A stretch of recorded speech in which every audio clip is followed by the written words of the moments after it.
Hii ni baadhi ya maadui ambao ni wakubwa sana katika mafanikio, tukiachana na umaskini. Adui wa kwanza ni vizingizio.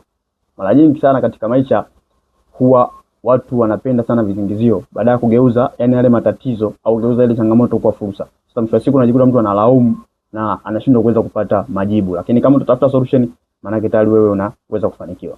Kwa vizingizio.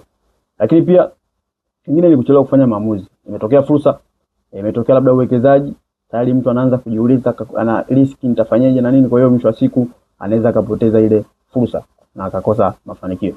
Lakini pia kitu kingine ni hofu. Kama unavyoweza kufahamu, mtaalamu wa fedha Robert Kiyosaki alisema kwamba hofu ya kupoteza ni kubwa sana kuliko kupoteza kwenyewe. Yaani mtu anaogopa kupoteza kuliko kupoteza kwenyewe. Yaani ile kwenye yeye kama yeye, lakini akifanya kile kitu inawezekana hata asipoteze sana, ila tu ile hofu inamfanya naogopa zaidi. Lakini pia kitu kingine ni uvivu wa kufikiri. Kama unavyoweza kufahamu, katika kufikiri pia ni swala lingine. Yaani kuna mtaalamu mmoja anasema kwamba mindset ya kufanikiwa ni ngumu sana kuliko kufanikiwa kwenyewe.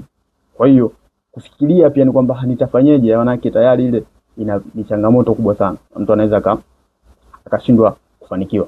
Lakini pia swala lingine ni kukata tamaa mapema. Kama unavyoweza kujua katika maisha asilimia kubwa ya watu ambao wamefanikiwa hawajaweza kukata tamaa. Kwa changamoto zipo kama njia za kuweza kupita. Bwana, mimi ni Robert